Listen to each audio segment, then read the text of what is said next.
नमस्कार साथियों, श्रव्य एग्जाम्स के इस डिजिटल प्लेटफॉर्म पे आपका स्वागत है। मेरा नाम अभिषेक है।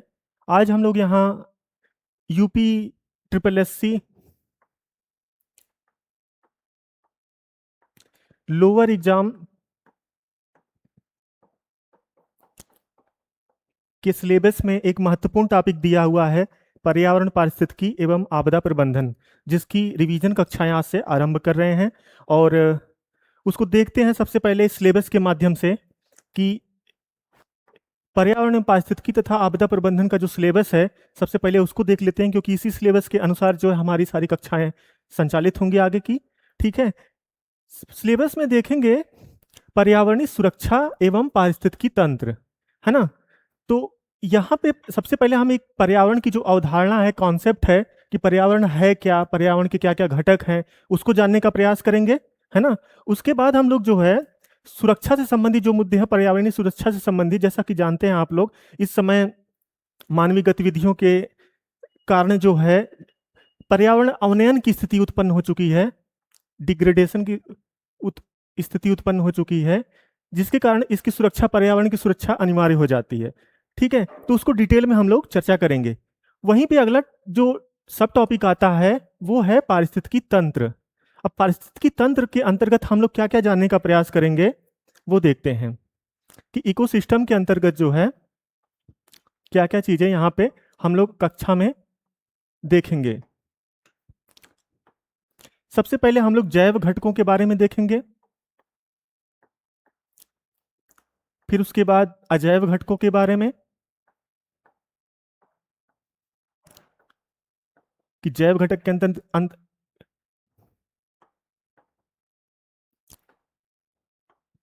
जैव घटक के अंतर्गत क्या क्या शामिल होता है एवं अजैव घटक के अंतर्गत क्या क्या शामिल होता है। फिर यहीं पे हम लोग जो है बायोजियो केमिकल साइकिल, है ना, जैव भू रासायनिक चक्र के बारे में जानने का प्रयास करेंगे। फिर वहीं पे हम लोग जो है पोषक स्तरों के बारे में जानने का प्रयास करेंगे कि ट्रॉफिक लेवल पे क्या क्या चीजें हैं, है ना, कि किस पोषक स्तर पे कौन से जीव विद्यमान है ना। तो वहां से प्रश्न आता है। फिर यहीं पे हम लोग जानने का प्रयास करेंगे इसी सब टॉपिक में जो है कार्बन चक्र के बारे में, ऑक्सीजन चक्र के बारे में, है ना, फास्फोरस चक्र के बारे में। तो जो ये बायोजियो केमिकल साइकिल है, यहाँ पे जो है ये सारे जो टॉपिक हैं आपके जो है इसी पारिस्थितिकी तंत्र के अंतर्गत सम्मिलित होंगे, और यहीं पे हम उसके बारे में डिटेल में चर्चा करेंगे, है ना। इसके बाद आपका टॉपिक, एक महत्वपूर्ण टॉपिक आता है वन्य जीव संरक्षण। वन्य जीव संरक्षण के अंतर्गत वन्य जीव संरक्षण, ये छोटे छोटे टॉपिक हैं, लेकिन इनके अंतर्गत जो है बहुत जो सब टॉपिक हैं बड़े बड़े टॉपिक हैं। सबसे पहले हम यहाँ पे बायोस्फीयर रिजर्व के बारे में जानेंगे, है ना। बायोस्फीयर रिजर्व होता क्या है, उसका कॉन्सेप्ट क्या है, नेशनल पार्क के बारे में जानेंगे, है ना। इसके बाद यहाँ पे अभी ये जानेंगे कि यूनेस्को के अंतर्गत जो है कौन कौन से जो है बायोस्फीयर रिजर्व शामिल हैं, है ना, उनकी महत्ता क्या है, क्यों यूनेस्को के अंतर्गत सम्मिलित हैं, है ना। अभी हाल फिलहाल में जान रहे होंगे कोल्ड डेजर्ट जो है हिमाचल प्रदेश का लाहौल स्पीति में अवस्थित है, वो शामिल किया गया है। यहाँ से प्रश्न बन सकता है रिसेंट में, है ना। तो इस तरीके से ये जो है ये सब चीजें हम वन्य जीव संरक्षण में जानने का प्रयास करेंगे। अगला टॉपिक है जैव विविधता। ये बृहद टॉपिक है जैव विविधता। इसको हम देखते हैं कि इसके अंतर्गत क्या क्या चीजें सम्मिलित होती हैं और क्या क्या हमारा सब टॉपिक यहाँ पे उपस्थित होता है, जिसे हम जानने का प्रयास करते हैं। जैव विविधता को हम लोग इस तरीके से आगे की क्लास में डिस्कस करेंगे। सबसे पहले जैव विविधता होती क्या है, उसकी डिफिनीशन क्या है ना, कि एक विशेष क्षेत्र में विविध प्रकार के जीवों सजीवों का समूह जो है ना, जैव विविधता कहलाता है। तो उसके बाद फिर वहां पे देखेंगे कि सर्वाधिक जैव विविधता किन क्षेत्रों में पाई जाती है ना। जैसे विषुवतीय प्रदेशों में सर्वाधिक जो है जो घने वन होते हैं, अमेजन के वन, कांगो बेसिन के वन, वहां पे सर्वाधिक जैव विविधता पाई जाती है। महासागर या जलीय तंत्र के बारे में देखें तो जो प्रवाल होते हैं, मूंगा होते हैं, वहां पे जो प्रवाल, है ना, तो वहां पे सर्वाधिक जो है जैव विविधता प्राप्त होती है ना। तो ये जो है, इसके बाद यहाँ पे एक टॉपिक आता है जैव विविधता संरक्षण से संबंधित। ठीक, अब इसके संबंध में जो प्रोटोकॉल हैं, जैसे कार्टाजेना प्रोटोकॉल, नगोया प्रोटोकॉल, है ना, आईची टारगेट, है ना, CBD convention on biological diversity, है ना, और उसके बाद फिर कॉन्फ्रेंस ऑफ पार्टी जो होती है, ये सब चीजें यहीं पे शामिल हो जाएंगी, यहीं पे इसको डिस्कस किया जाएगा।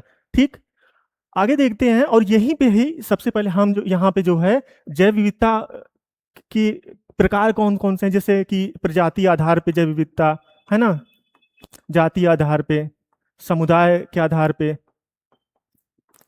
उसको जानने का प्रयास करेंगे। ये सब जो है, इसलिए हम यहाँ डिस्कस कर रहे हैं कि एक आपको पता चल जाए कि हमारे जो है कितने प्रकार, किस तरीके से सारे टॉपिक जो है समाहित हो रहे हैं, है ना। क्योंकि अभी नया सिलेबस जो है यूपी ट्रिपल एस सी ने जो इंट्रोड्यूस किया है, उसमें अभी एक ही एग्जाम हुआ है लेखपाल का, और लेखपाल के पेपर में जो है लगभग मतलब 15 से 20 प्रश्न आए होंगे। भूगोल के नाम मात्र के 1-2 प्रश्न थे, बाकी सब के सब इन्वायरमेंट इकोलॉजी और डिजास्टर मैनेजमेंट के प्रश्न थे। और बच्चे जो है उसको करने में बहुत ही परेशान हुए, मतलब असंभव सा लग रहा था कि सब समझ ही नहीं पा रहे थे कि ये प्रश्न आए कहाँ से, और प्रश्न का स्तर क्या था। अभी हम आपको दिखाएंगे प्रश्न और उसको डिस्कस करेंगे, एक एक शब्दावलियों को हम जो है गहनता से उसका विश्लेषण करेंगे। ठीक है, आगे देखते हैं। एक मेजर टॉपिक आ जाता है पर्यावरणीय प्रदूषण। पर्यावरणीय प्रदूषण, ये मेजर टॉपिक है। सबसे पहले तो प्रदूषण क्या होता है, अवांछनीय तत्व जो हमारे जीवन को जो है दुष्कर करते हैं, है ना। उसके बाद फिर प्रदूषण कितने प्रकार का होता है, जैसे वायु प्रदूषण,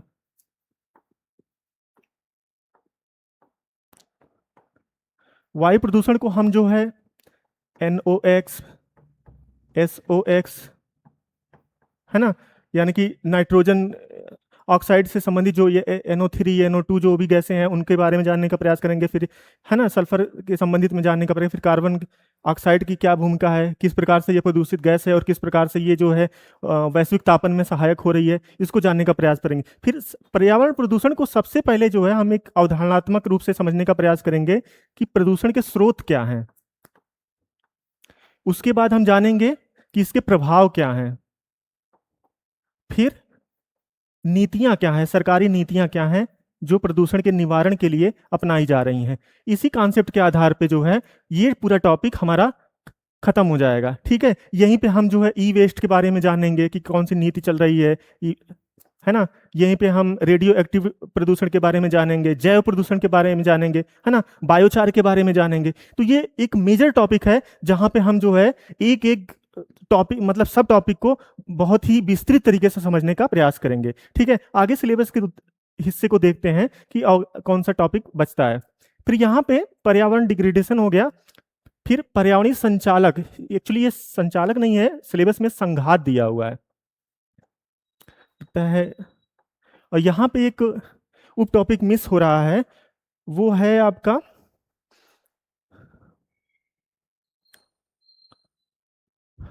पर्यावरणीय संघात आकलन।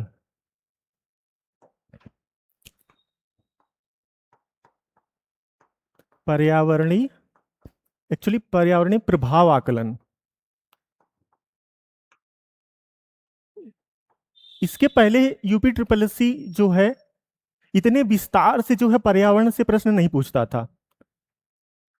इस बार से प्रश्न जो है काफी गहनता से पूछना आरंभ किया है, और अभी ऐसे कोई बच्चों के लिए ऐसे कोई स्रोत उपलब्ध नहीं है जो इतनी गहनता से बच्चों को ये सारी जानकारी उपलब्ध करा पाए। तो हम इसी कमी को दूर करने के लिए ये रिवीजन क्लास आरंभ किए हैं और उसको समझाने का प्रयास करेंगे कि किस प्रकार से प्रश्न आते हैं। और देखते हैं, पर्यावरणीय प्रभाव आकलन के अनुसार ऐसी कोई जो परियोजनाएं चलती हैं, गवर्नमेंट स्कीम चलती हैं जो इको फ्रेंडली होती हैं, है ना, वो पर्यावरण के अनुकूल है कि नहीं, है ना, उनका प्रभाव पर्यावरण पे क्या पड़ रहा है, फिर वहां पे जो पर्यावरण, वहां पे जो योजना चल रही है उसके हितधारक कैसे हैं, उनका क्या रोल है ना। तो ये सब चीजें हम यहाँ पे बढ़िया से डिस्कस करेंगे। ठीक, आगे देखते हैं सिलेबस को। आगे हमारा मेजर टॉपिक आ जाता है जलवायु परिवर्तन, से संबंधित सामान्य जानकारी। ये मेजर टॉपिक है। अब जलवायु परिवर्तन से संबंधित जो है जितने भी मुद्दे हैं, जो भी, जैसे एक मुद्दा देखते हैं, हर वर्ष जो है कॉन्फ्रेंस ऑफ पार्टी जो है UNFCCC, United nation framework convention on climate change, ये प्रति वर्ष नवंबर माह में आयोजित होता है, आपको पता होगा, है ना। तो इससे संबंधित जो भी वहाँ पे उसके आउटकम्स आते हैं, है ना, उसके बाद फिर IPCC की रिपोर्ट आती है, वहाँ से क्या मुद्दे उभर के आते हैं, तो ये सब कुछ हम जानने का प्रयास करेंगे उस मुद्दों से संबंधित। फिर कोई भी पर्यावरणीय मुद्दा होगा तो वहाँ पे जानने का प्रयास करेंगे, ठीक है। आगे देखते हैं, आगे जो मेजर टॉपिक है उसमें एक सब टॉपिक आता है आपका आपदा प्रबंधन का। आपदा प्रबंधन में अभी तक जो है ये मेंस का टॉपिक हुआ करता था, अभी प्रीलिम्स में बहुत कम प्रश्न आते थे, लेकिन इस बार जो है यहां से भी प्रश्न पूछे गए हैं, वो भी प्रीलिम्स में, ठीक है। अब किस प्रकार के प्रश्न थे, अभी हम 8-10 प्रश्न डिस्कस करेंगे आपसे। सबसे पहले देख लेते हैं कि सिलेबस में क्या दिया हुआ है। सबसे पहले हम आपदा के बारे में जानेंगे कि आपदा होती क्या है, भारत में कौन कौन सी आपदाएं प्राप्त होती हैं। जैसे भूकंप, ज्वालामुखी तो भारत में कम ही प्राप्त होता है, कहीं नगण्य है, एक ही ज्वालामुखी है ना, बैरन द्वीप के आसपास। और बाढ़ से प्रभावित भारत पूरी तरह से है, बाढ़ की समस्या हमेशा रहती है बरसात में, है ना। उसके बाद जो है भूस्खलन की समस्या है, सूखे की समस्या है। अभी तो एक नवीन समस्या भारत जैसे जनसंख्या प्रधान देश में उभर के आई है, वो है भगदड़ की समस्या, जो मानवीय समस्या है ना, स्टैम्पेड। तो ये सब जो है आपदाएं हम यहाँ पे अच्छे से डिस्कस करेंगे। फिर यहाँ पे आ जाता है गैर परंपरागत सुरक्षा एवं रक्षा की चुनौतियां। जो भी गैर परंपरागत सुरक्षा एवं रक्षा की चुनौतियां हैं उसको देखेंगे बेहतर तरीके से, है ना, किस प्रकार की चुनौतियां हैं। फिर आपदा न्यूनीकरण एवं आपदा प्रबंधन, एक्चुअली होता क्या है आपदा प्रबंधन में, उसका जो समझने का प्रयास करते हैं। आपदा प्रबंधन, आपदा प्रबंधन में सबसे पहले आपदा पूर्व तैयारियां जो होती हैं वो क्या होती हैं, आपदा पूर्व तैयारियां।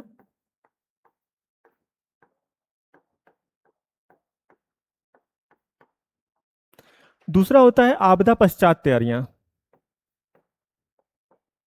है ना। हम लोग आपदा को रोक तो सकते नहीं, है ना। आपदा आने से पूर्व हम क्या तैयारी कर सकते हैं, कितना हम सजग रह सकते हैं उसके प्रति, कितने जानते हैं। जो सुवेद वर्ग है, महिलाएं हैं, बच्चे हैं, उनको हम किस प्रकार से सुरक्षित कर सकते हैं। फिर आपदा प्रबंधन में पश्चात तैयारी, मतलब आपदा आ चुकी है उसके बाद हम जो है वहां पे राहत बचाव कार्य किस प्रकार से कर रहे हैं। NDRF है, SDRF है, जो भी एक्शन फोर्सेज हैं वहां पे किस प्रकार से जो है लोगों को सुरक्षा मुहैया करा रही हैं, सुरक्षित स्थानों पे ले जा रही हैं। फिर यहीं पे जो अर्ली वार्निंग सिस्टम है ना, वो लोगों को कैसे SMS के माध्यम से या रेडियो के माध्यम से, मोबाइल SMS के माध्यम से, है ना, कैसे किस प्रकार से जागरूक कर रहा है। तो ये सब चीजें जो है यहाँ पे शामिल होंगी, ठीक। आगे देखते हैं सिलेबस में। प्रबंधन, आपदा प्रबंधन अधिनियम 2005। ये आपदा प्रबंधन के संदर्भ में ये अधिनियम काफी महत्वपूर्ण है, क्योंकि यहीं से एक व्यवस्थित जो है अधिनियम, एक व्यवस्थित आपदा के संबंध में एक व्यवस्थित कानून लागू होता है, ठीक है। तो इस अधिनियम की हम चर्चा बेहतर तरीके से करेंगे, है ना। अब यहीं पे आगे देखेंगे राष्ट्रीय आपदा प्रबंधन प्राधिकरण NDMA, राज्य आपदा प्रबंधन प्राधिकरण SDMA एवं राष्ट्रीय आपदा मोचन बल, राज्य आपदा मोचन बल, है ना। तो जो ये कानून है,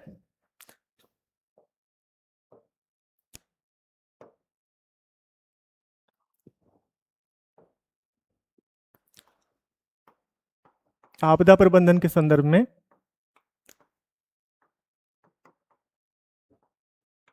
इसके अंतर्गत 3 स्तर पे, सोपानिक स्तर पे व्यवस्था है। NDMA, national disaster management authority, SDMA, DDMA। इसमें अब इस तरीके से प्रश्न पूछ रहा है आयोग कि NDMA की चर्चा जो है राष्ट्रीय आपदा प्रबंधन कानून में किस धारा में की गई है। तो NDMA की चर्चा धारा 3 में है, NDMA की चर्चा धारा 3 में है। SDMA की चर्चा 14 में है, धारा 14 में है। और डीडीएमए की चर्चा धारा 25 में है। अब बच्चे जो है कॉन्सेप्चुअल बेसिस पे जो है पढ़ते हैं कि क्या किनके कार्य हैं, इनके अध्यक्ष कौन है, इनमें कौन कौन से इसके सदस्य कौन कौन हो सकते हैं और किस स्तर पे ये चीजें कार्यान्वित होती हैं, है ना। लेकिन किस धारा में चर्चा है, अभी जो लेखपाल का पेपर हुआ उसमें जो है एनडीएमए के बारे में शायद पूछा हुआ था कि किस धारा में चर्चा है। ठीक है, तो इस तरीके से धाराओं के स्तर पे जाके प्रश्न पूछे जा रहे हैं। तो आप समझ सकते हैं कि हमें कितनी गहराई पे जाके इन सब टॉपिक को पढ़ना पड़ेगा। ठीक है, आगे देखते हैं। सिलेबस में इतनी ही चर्चा है। ठीक है, ये हट नहीं रहा है। अब आगे देखते हैं प्रश्नों के माध्यम से कि किस प्रकार से ये जो प्रश्न है, ये विगत लेखपाल का जो एग्जाम हुआ था उस वहां से हमने ये जो है 8-10 प्रश्न लिए हैं, क्योंकि जो है नए सिलेबस जो अभी यूपी ट्रिपल एससी ने डिजाइन किया उसके अनुसार जो है ये प्रश्न वहां पे ये थे। ठीक है, प्रश्न है आपतित सौर विकिरण में प्रकाश संश्लेषणात्मक सक्रिय विकिरण का क्या प्रतिशत होता है। ठीक है, ये ये प्रश्न, ये लाइन सीधे सीधे जो है एनसीईआरटी में दिया हुआ है, लेकिन जैसे ही आप इसको देखेंगे तो ये जो पहला विकल्प दे रखा है ना 2 से 10%, आप इसी को लगा देंगे, क्योंकि आप उतनी गहनता से उतनी सजगता से पढ़ेंगे नहीं, है ना। अगर रिवीजन बेहतर होगा तो हो सकता है तब आप इस विकल्प पे जाएंगे, लेकिन वहीं पे आप 2 से 10% पे लगा देंगे। एक्चुअली प्रश्न में क्या है कि इनकमिंग सोलर रेडिएशन,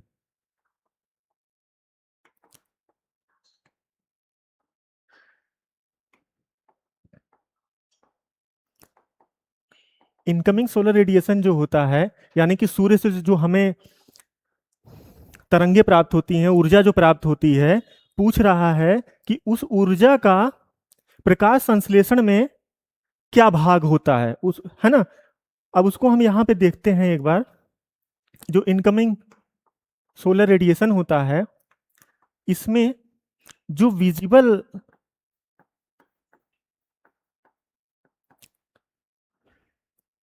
एक्चुअली जो दृश्य प्रकाश होता है,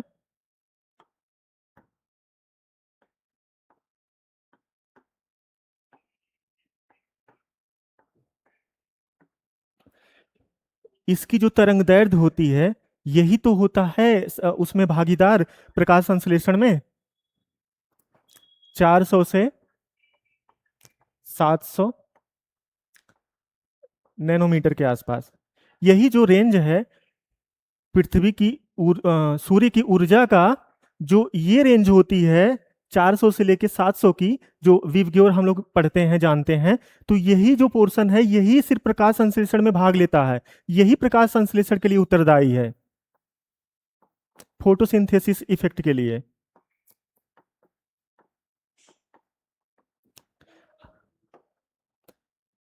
यही चीज तो आपसे पूछ रहा है प्रश्न में, यही चीज पूछ रहा है कि आपतित सौर विकिरण में प्रकाश संश्लेषणात्मक सक्रिय विकिरण का क्या प्रतिशत है। यही प्रतिशत है 50%, क्योंकि विजुअल जो दृश्य प्रकाश है वहां पे जो लाल और नीला जो प्रकाश होता है, लाल एवं नीला प्रकाश जो होता है ये ज्यादा भागीदारी करता है प्रकाश संश्लेषण में। लाल फलों को पकने में सहायक करता है, नीला जो है वहां पे उनको, है ना, वृद्धि विकास में सहायक होता है। तो अब जब ये जो 2 से 10% दिया हुआ है, ये एक्चुअली जो पौधे जो होते हैं उस ये दृश्य विकिरण जो है इसका जो कितना प्रतिशत यूज करते हैं वो चीज यहाँ पे ये है। ये विकल्प इसीलिए कंफ्यूज लोगों को किया, ज्यादातर मेरे जो जानने वालों में थे लोग वो यही विकल्प जो है लगा के आए और इसको पे ध्यान नहीं दिए, है ना। तो इस तरीके से ये प्रश्न अपने प्रकृति में कितना विशिष्ट हो सकता है वो आप यहाँ पे देख सकते हैं। ठीक है, अगले प्रश्न की तरफ चलते हैं। अभी हम यहाँ देखते हैं कि कीस्टोन प्रजाति शब्द किसने गढ़ा था, है ना। अब साधारण सा अगर आपने अध्ययन किया होगा तो देखेंगे कि रॉबर्ट टी पेन ने कीस्टोन प्रजाति शब्द गढ़ा था। लेकिन कीस्टोन प्रजाति होती क्या है, कीस्टोन प्रजाति के प्रभाव क्या होते हैं पारिस्थितिक तंत्र में, ये किस प्रकार से अपनी भूमिका अदा करती है ना। तो ये सब जानने के लिए हमको गहनता से अध्ययन करना पड़ेगा। है ना। तो कीस्टोन प्रजाति क्या होती है? कीस्टोन प्रजाति जैसा कि इसके नाम से ही विदित है, मतलब की स्टोन मतलब एक ऐसी प्रजाति जिसकी भूमिका जो है पर्यावरण में, पारितंत्र में काफी महत्वपूर्ण है, जिसके ऊपर जो है पर्यावरण निर्भर करता है ना। लेकिन इन प्रजातियों का जो है बायोमास, इन प्रजातियों का बायोमास कम होता है, लेकिन इनकी पर्यावरण में भूमिका इनकी जनसंख्या के अनुपात में काफी अत्यधिक होती है। ठीक है, तो इस लिहाज से जो है ये प्रजातियां बहुत महत्वपूर्ण होती हैं। उदाहरण के तौर पे देखें तो बाघ जो है, ज्यादातर ये प्रजातियां शिकारी प्रजाति होती हैं। ये उच्च स्तर पे पाया जाता है, उच्च पोषण स्तर पे पाया जाता है। तो बाघ जो है एक कीस्टोन प्रजाति हो सकता है ना। तो वो जैसे आप जानते हैं, सर्वप्रथम घास, उसके बाद क्या होता है स्तर पे, हिरण, उसके बाद सपोज करते हैं बाघ आता है। तो घास पारितंत्र जो होता है वहां पे जैव विविधता को नियंत्रित करने के लिए हिरण की संख्या ज्यादा ना हो पाए, इसलिए बाघ जो है समय समय पर उसको नियंत्रित करता है, बैलेंस करता है। अगर बाघ खत्म हो जाएंगे, इनकी संख्या जो है नष्ट हो जाएगी, है ना, तो ये इनकी संख्या बढ़ जाएगी, तो ये जो है अतिचारण का शिकार हो जाएंगे घास जो है। तो वहां पे फिर मरुस्थलीकरण, पूरा सिस्टम जो है, पूरा तंत्र जो है डिस्टर्ब हो जाएगा। इसलिए इनकी महत्ता जो है पारितंत्र में ज्यादा रहती है। एक और, हाथी, हाथी जो है जब भी जंगल में, वन में भ्रमण करते हैं तो झुंड में भ्रमण करते हैं। ठीक है, और देखते होंगे आप जो है डिस्कवरी चैनल पे या कहीं अन्य माध्यम से, तो वो जो है जहाँ पे चलते हैं वहाँ पे पेड़ों की शाखाओं को, टहनियों को उखाड़ते फेरते चलते हैं, छोटे छोटे पेड़ों को उखाड़ देते हैं। एक्चुअली वो एक तरह से जैव विविधता का जो है संरक्षण कर रहे हैं। किस प्रकार से देखते हैं, कोई एक वृक्ष है छोटा सा, तो वो जो है उसको अगर एक हाथी उखाड़ के फेंक दिया तो उस वृक्ष के परितः जो है छोटी छोटी घासें, नई प्रजाति की पौधे, पेड़ पौधे उग सकेंगे, क्योंकि वहां सूर्य का प्रकाश समुचितता में प्राप्त होगा। ठीक है, तो इस लिहाज से ये जो दोनों जंतु हैं, जानवर हैं, है ना, सजीव हैं, ये कीस्टोन प्रजाति कहे जा सकते हैं। तो इस प्रकार से हमको जो है एक होलिस्टिक वे में विथ एग्जाम्पल जानने का प्रयास करना पड़ेगा कि एक्चुअली कीस्टोन प्रजाति होती क्या है, पर्यावरण के संदर्भ में उनका महत्व क्या है ना। तो इस तरीके से हम जो है पूरे कॉन्सेप्ट को क्लियर कर पाएंगे। अगला प्रश्न देखते हैं। अगला प्रश्न है, भारत सरकार द्वारा शुरू की गई मिष्टी पहल का पूरा नाम क्या है? ये प्रश्न सीधे सीधे करंट अफेयर से है, लेकिन ये प्रश्न जो है, ये जो स्कीम है, ये स्कीम आपको ये स्कीम 5 जून 2023 को लॉन्च की गई थी, पर्यावरण दिवस के अवसर पे, है ना। और इस स्कीम का जो ड्यूरेशन है 2023 से लेके 2028 तक है। 5 वर्षों के लिए ये स्कीम लॉन्च की गई है। ठीक है, तो अब सोचिए 2023 की योजना जो है लॉन्च की गई थी, और 2025 में 26 में जाके यहाँ से प्रश्न आया, 3 साल बाद आया। क्यों आया है? इसलिए कि इसका जो अवधि है, जो पीरियड है 2023 से लेकर 2028 तक है, 5 सालों के लिए। इस प्रकार जो भी योजनाएं लंबी अवधि के लिए होती हैं उनको हमें जानने का प्रयास करना चाहिए। तो यहाँ पे मिष्टी का जो पूरा नाम पूछा है, mangrove initiative for shoreline habitat and tangible income. ठीक है, तो अब यहाँ पे हमको थोड़ा डिटेल में जानना पड़ेगा, क्योंकि जानते हैं आप, कोई भी एमसीक्यू आधारित परीक्षा होती है तो वहाँ पे जो उसके 4 विकल्प होते हैं, उन्हीं विकल्पों में से आने वाले वर्षों में प्रश्न बन जाते हैं। ठीक है, और ऐसा ट्रेंड रहा है, तो इसलिए हमें जो है इस विकल्प के आधार पे हम देखते हैं इसको कि क्या इस योजना के अंतर्गत क्या क्या चीजें सम्मिलित हो रही हैं।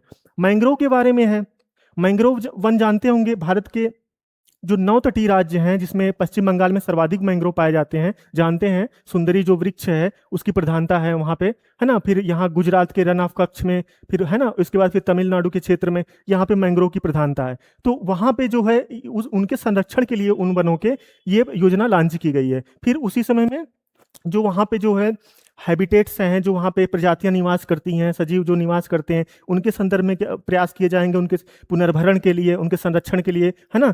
फिर वहीं पे एक चीज आता है टेंजिबल इनकम, यानी कि वहाँ पे पर्यटन को बढ़ावा दिया जाएगा, पर्यटन को स्थानीय निकायों की सहायता से फिर उनको एक आर्थिक लाभ भी प्राप्त होगा, है ना। तो इस तरीके से ये योजना जो है मैंग्रोव के लिए जो है, इनके पुनर्भरण के लिए काफी महत्वपूर्ण है। ठीक है, तो ये सब डिटेल में जो हम जानेंगे तो ये प्रश्न जो है हमारे लिए काफी आसान हो जाएगा। अगला प्रश्न देखते हैं। अगला प्रश्न है, निम्नलिखित में से किसको दुनिया के एकमात्र तैरते हुए राष्ट्रीय उद्यान के रूप में जाना जाता है? तैरते हुए राष्ट्रीय उद्यान, है ना। अब आप जो है रिवीजन किए होंगे कक्षाओं में, तो ये प्रश्न का उत्तर बिल्कुल आप जो है आसानी से दे ले जाएंगे। लेकिन ये आसान प्रश्न है, लेकिन हम यहाँ पे इसको जानते हैं, इसको डिटेल में जानने का प्रयास करते हैं कि केबुल लामझाओ उद्यान, राष्ट्रीय उद्यान कहाँ पे अवस्थित है? मणिपुर में। मणिपुर में कुछ और है, लोकटक झील है।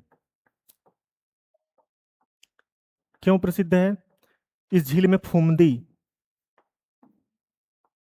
फुमदी वनस्पति प्राप्त होती है। और कुछ होता है, यहाँ पे संगाई हिरण प्राप्त होता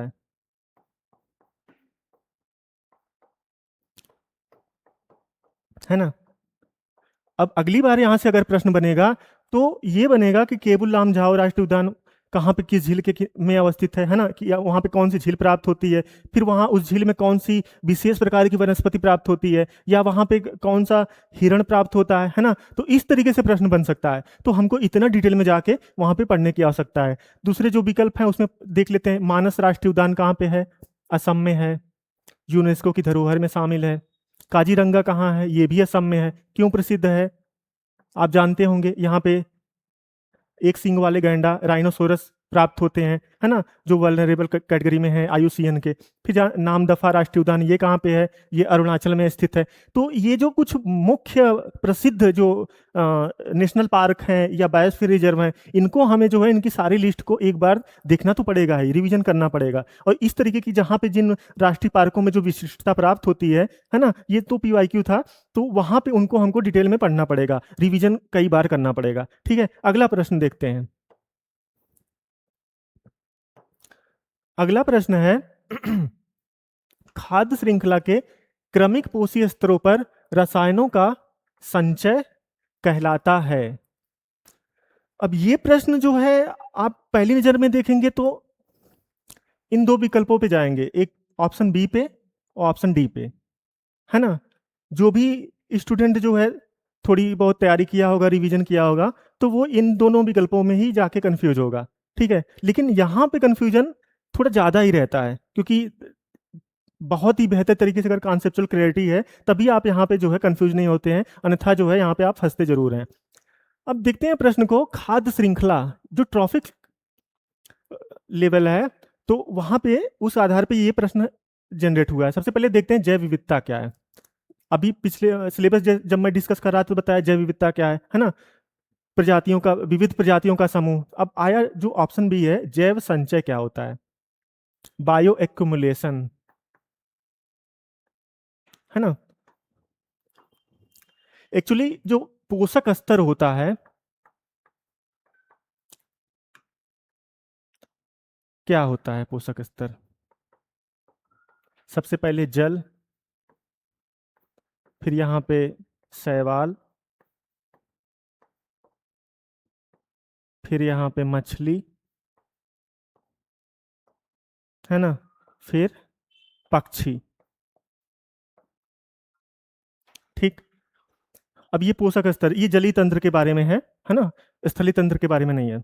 जल है, वहां पे कोई प्रदूषणकारी अवांछनीय तत्व मानवीय गतिविधियों या प्राकृतिक गतिविधियों द्वारा पहुंचता है जल में, है ना। उसके बाद उस जल से शैवाल, जो मुख्य वनस्पति कही जाती है जलीय तंत्र की, वो जो है उस अवांछनीय तत्व को ग्रहण करता है। फिर शैवाल के माध्यम से मछली में जाता है, मछली शैवाल का भोज्य पदार्थ के रूप में उपयोग करती है। फिर मछली के माध्यम से मछली को आहार बनाता है पक्षी, और पक्षी में पहुंच जाता है। तो ये जो है, ये प्रत्येक जो है ट्रॉफिक लेवल है, पोषक स्तर है। और एक स्तर से दूसरे स्तर पे ट्रांसफर हो रहा है ना।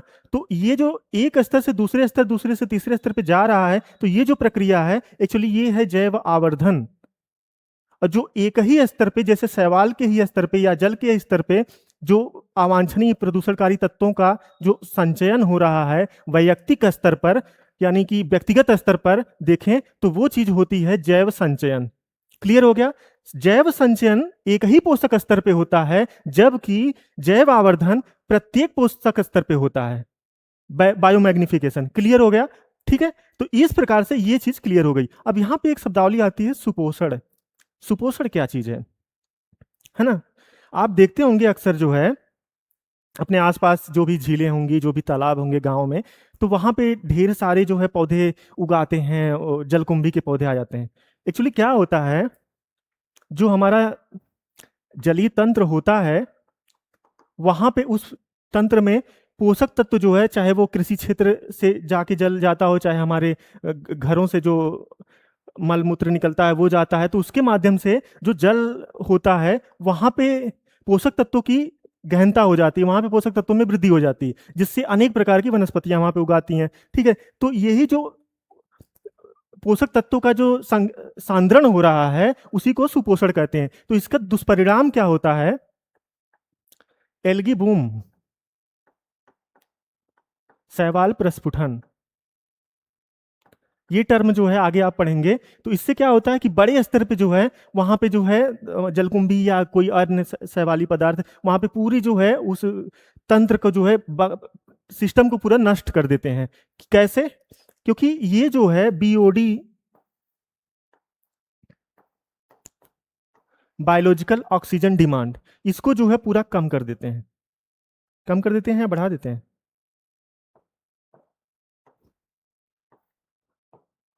इसको बढ़ा देते हैं। ठीक है, बायोलॉजिकल ऑक्सीजन डिमांड मतलब उस जल में ऑक्सीजन रहती ही नहीं है या नगण्य हो जाती है। ठीक है, तो अन्य जीवधारी जो होते हैं, मछलियां हुई या कोई और जीव हुए, तो वो अपने लिए ऑक्सीजन प्राप्त नहीं कर पाते हैं। ठीक है, तो ये जो है हमने एक एक शब्द को यहाँ पे देख लिया कि वो शब्द जो है अगली बार हो सकता है एग्जाम में पूछ ले कि यूट्रिफिकेशन या सुपोषण क्या चीज है ना। तो इस तरीके से प्रश्न बन सकता है। तो ये हमने डिटेल में जाना कि जैव संचय क्या है, जैव आवर्धन क्या है। तो आप देख सकते हैं कि किस प्रकार से गहनता से प्रश्न पूछा गया है। अगला प्रश्न देखते हैं, पार्टियों का 26वां सम्मेलन किस शहर में आयोजित किया गया था? एक्चुअली ये सीओपी है, कॉन्फ्रेंस ऑफ पार्टीज, यहां पे दिया हुआ है का किस शहर में आयोजित किया गया था। वन लाइनर प्रश्न है, बहुत ज्यादा कुछ यहाँ पे कहने के लिए नहीं है, लेकिन इस प्रश्न को मैंने इसलिए लिया है कि कुछ आपको एक इसका कॉन्सेप्ट बता सकूं कि ये प्रश्न पूछा क्यों है। ग्लासगो में ये आयोजित हुआ था, COP26। COP26 के अंतर्गत कुछ चीजें घटित हुई थी विश्व स्तर पे। सबसे पहले जो पेरिस समझौता था, COP15, उसकी प्रतिपुष्टि हुई थी यहां पे, है ना। और दूसरी चीज, भारत के स्तर पे पंचामृत की यहां पे घोषणा हुई थी। पंचामृत क्या है? भारत 2070 तक शुद्ध शून्य उत्सर्जन करने वाला देश हो जाएगा, नेट जीरो इमिशन, है ना। दूसरा, 2030 तक जो है अपनी उत्सर्जन तीव्रता का 45% तक कम करेगा, है ना। फिर 2030 तक ही जो है Bharat 500 gigawatt renewable energy sources से जो है विद्युत सम्मिलित करेगा। तो इसलिए भारत की संदर्भ में और भारत की परीक्षाओं के संदर्भ में यह प्रश्न महत्वपूर्ण हो जाता है। तो हमें जो है COP26 को भविष्य में भी आने वाली परीक्षाओं को ध्यान में रख के गहनता से अध्ययन करना पड़ेगा, जिसे हम आने वाले क्लासेज में आपको बेहतर तरीके से पढ़ाएंगे। ठीक है, आगे देखते हैं। अगला प्रश्न है, ये प्रश्न जो है हालांकि है एनसीईआरटी से, लेकिन पहली नजर में देखने पे ऐसा लगेगा कि कितना कठिन प्रश्न है ये। ठीक है, देखिए इसको, कौन सा सिद्धांत कहता है कि दो बहुत करीब से संबंधित प्रजातियां जो एक ही प्रकार के संसाधनों के लिए प्रतिस्पर्धा करती हैं अनिश्चित काल तक साथ नहीं रह सकती हैं। स्टेटमेंट है, कौन सा सिद्धांत कहता है कि दो बहुत करीब से संबंधित प्रजातियां जो एक ही प्रकार के संसाधनों के लिए प्रतिस्पर्धा करती हैं अनिश्चित काल तक साथ नहीं रह सकती? कहने का मतलब क्या है? कोई प्रजाति है पारिस्थितिक तंत्र में,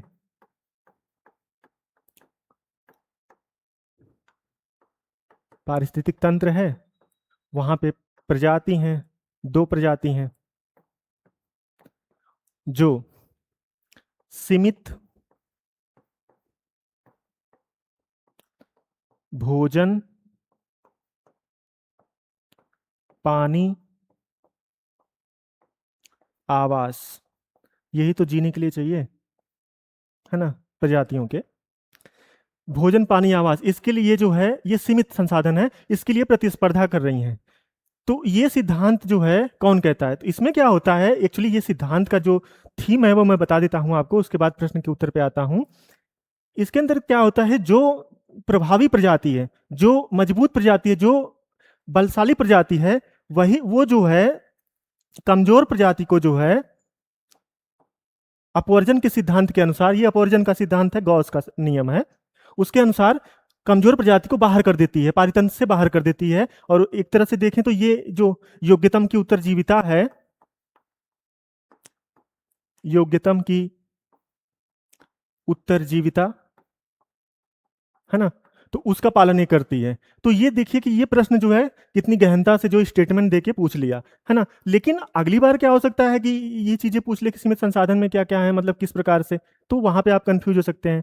इसमें हम देख लेते हैं कि यहाँ पे जो विकल्प में जो है जो नाम दिए गए हैं, हो सकता है अगली बार यहीं से प्रश्न बना ले, कोई स्टेटमेंट दे दे, या इनका जो इनके द्वारा दिए गए किसी संबंध में जो सिद्धांत हैं वहां से प्रश्न आ जाए, है ना। तो वो देख लेते हैं एक बार। ऑप्शन ए में दिया गया है एलन का नियम। एलन का नियम क्या है? हम्म, एलन का नियम एक्चुअली क्या होता है? एलन का नियम ये कहता है, शीत प्रदेशों में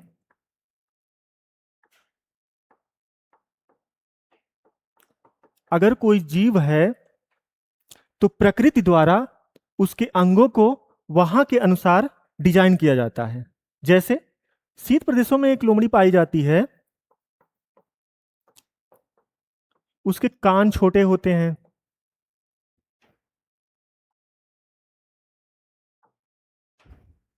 उसके पैर छोटे होते हैं, है ना, कान पर छोटे होते हैं। क्यों छोटे होते हैं?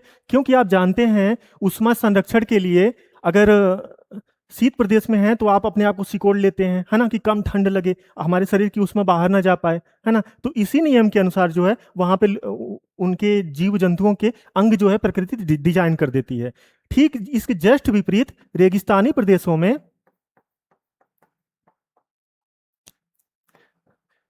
जो लोमड़ी होती है, उदाहरण लोमड़ी का ही ले रहे हैं, वो उसके अपेक्षाकृत जो पैर होते हैं, जो कान होते हैं, काफी लंबे होते हैं, जिससे वो अपने शरीर की जो उष्मा है, अतिरिक्त उष्मा है, उसको बाहर निष्कासित कर सके और उसको जो है गर्मी से राहत मिल सके। तो एलन का नियम यही इसी चीज पे आधारित है। दूसरा आता है हार्डी वीनबर्ग का सिद्धांत। अब हार्डी वीनबर्ग का सिद्धांत क्या है, उसे देख लेते हैं हम लोग। एक्चुअली हार्डी वीनबर्ग का जो सिद्धांत है ये जनसंख्या एवं आनुवंशिकी से संबंधित है।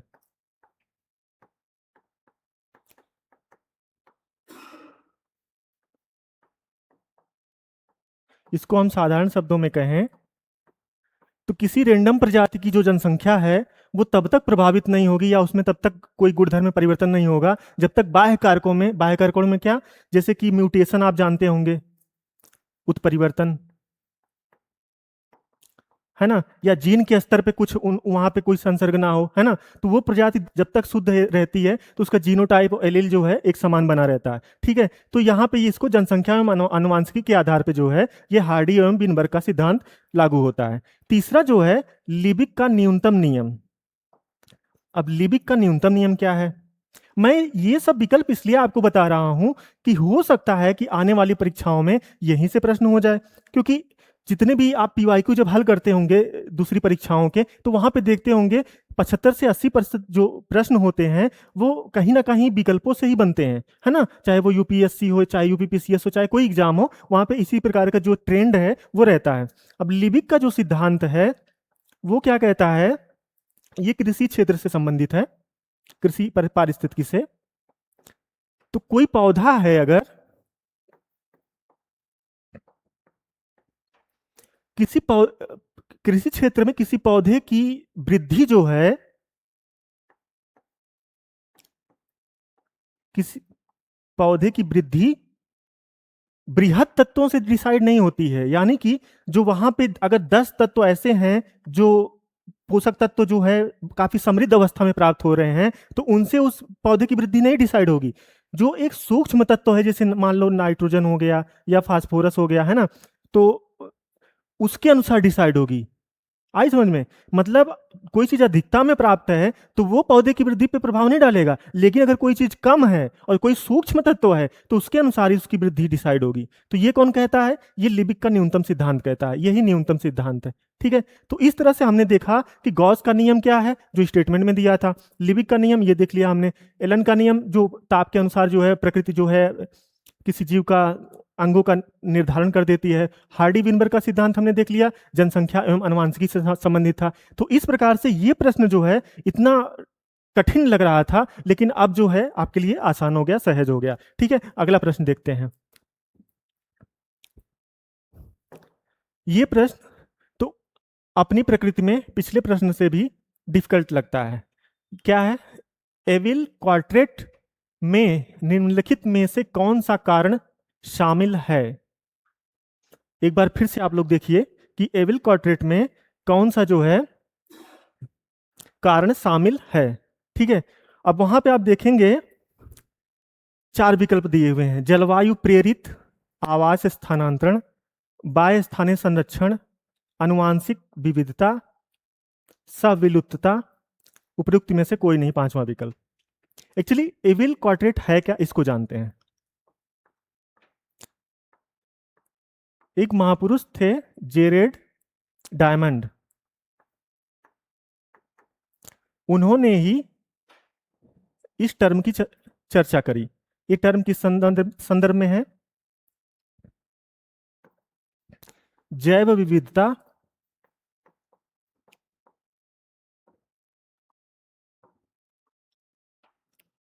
ह्रास जो हो रहा है, जो हानि हो रही है जैव विविधता की, ये उसके मापन से संबंधित है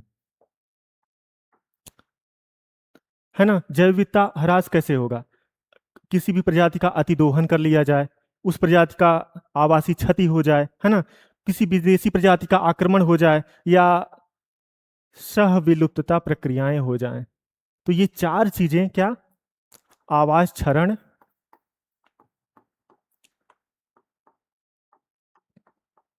दूसरा अतिदोहन, तीसरा इन्वेजिव स्पीसीज यानी कि विदेशी प्रजाति,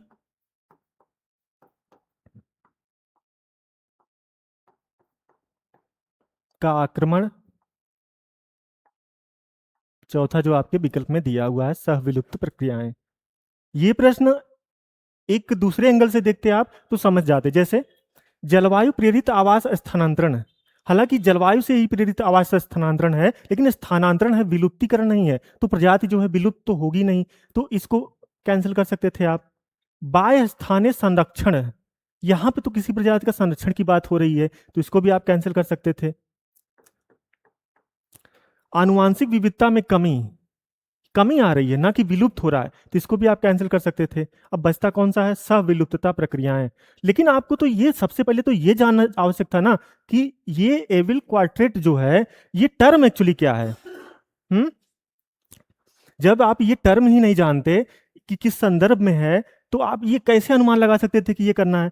तो ये प्रश्न काफी गहराई से जाके पूछा हुआ था। लेकिन मुझे अब लगता है कि अब ये जो मैंने चारों प्रक्रियाएं बता दी और किस संदर्भ में है, तो अब आपके लिए आसान हो गया। लेकिन मैं इसी स्तर पे जाके, चाहे वो एनसीईआरटी हो चाहे दूसरे माध्यम हो, मैं यही प्रयास करूंगा कि आपको एक एक टर्म की पूरी कॉन्सेप्चुअल क्लैरिटी हो। जो भी विगत वर्षों में प्रश्न पूछे गए हैं, चाहे वो पीवाईक्यू के माध्यम से या नए प्रश्न जो बन सकते हैं, वो सब की सब, हर प्रश्न की एक व्यवस्थित क्रम में जो है अभ्यास कराया जाएगा। ठीक है, अगला प्रश्न देखते हैं। ये प्रश्न तो अच्छे अच्छे बच्चों को कंफ्यूज कर दिया, खासकर उन बच्चों को नहीं किया होगा जिनका भूगोल वैकल्पिक विषय रहा होगा, वो कंफ्यूज नहीं हुए होंगे। लेकिन बाकी बच्चे तो ऐसे थे कि ये क्या पूछ लिया, ये कहां से पूछ लिया। रुको और जाओ निश्चयवाद की संकल्पना किसने दिया? ठीक है, अब Alexander von Humboldt, Ellen Churchill Semple, Griffith Taylor, Friedrich Ratzel, ये सभी के सभी जो है जर्मन भूगोलवेत्ता हैं।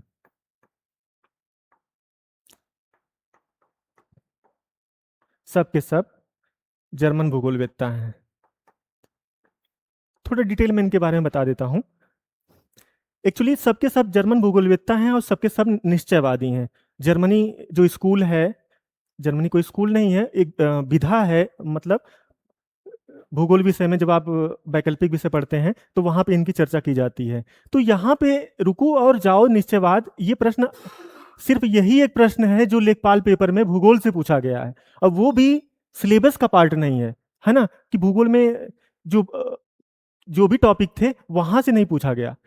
अब मैं क्या करूंगा आपके लिए कि हम्बोल्ट की जो भी कुछ, जैसे एक रूपता का सिद्धांत है ना, प्राकृतिक एकता का सिद्धांत, पार्थिव एकता का सिद्धांत, वो मैं बता दूंगा आपको। एक जो इनके इन सभी के जो है वन लाइनर में जो जो उपलब्धियां रही हैं, जो जो सिद्धांत दिए हैं, है ना, 3-4 पेज में, वो मैं आप लोगों को उपलब्ध करा दूंगा कि आप जान सके। क्योंकि अभी ग्रिफिथ टेलर द्वारा ये दिया गया है ना, रुको और जाओ निश्चयवाद।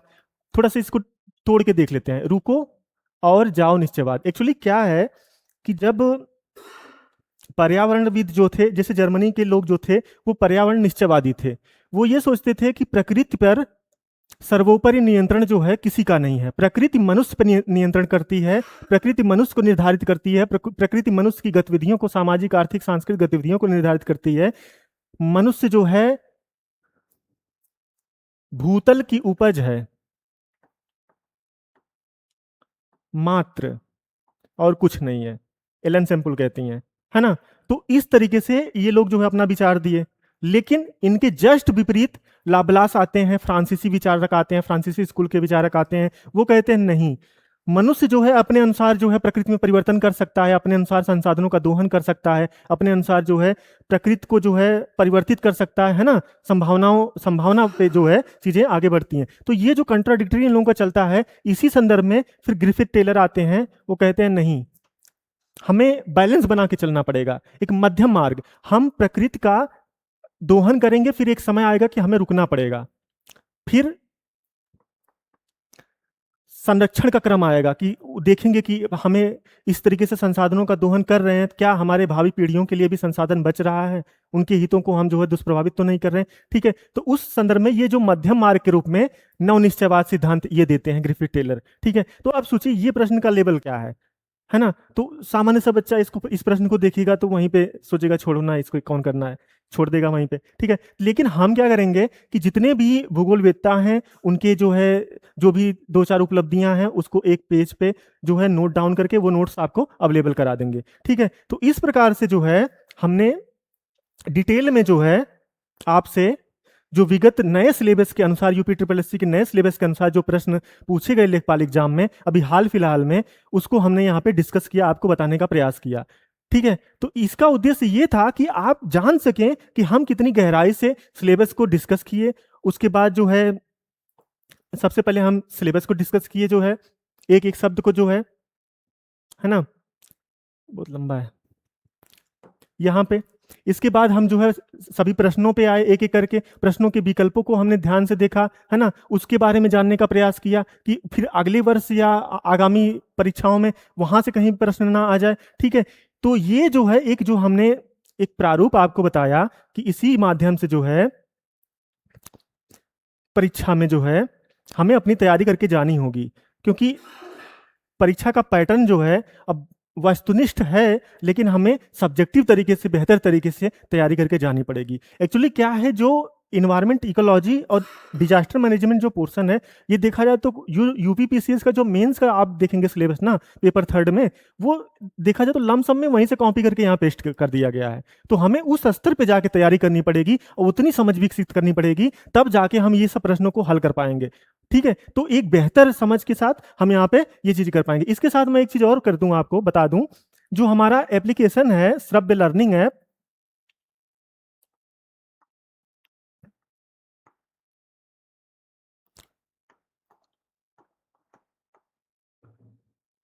इस ऐप पे जो है आपको 10 टेस्ट मिलेंगे, है ना, वो फुल लेंथ टेस्ट होंगे। इस ऐप को आप डाउनलोड कर लीजिए, ठीक है। वहां पे आपको संडे टू संडे सारे टेस्ट मिलेंगे और विथ एक्सप्लेनेशन जो है उनके उत्तर भी प्रोवाइड कराए जाएंगे। तो इस ऐप को आप डाउनलोड कर लीजिएगा। और आज से हमारी कक्षा जो है इकोलॉजी की, इन्वायरमेंट इकोलॉजी की और डिजास्टर मैनेजमेंट की आरंभ हो चुकी है। तो कल से हम जो है एक एक सिलेबस के एक एक पॉइंट को उठा के उसको जो है पढ़ने और समझने का प्रयास करेंगे। ठीक है, धन्यवाद।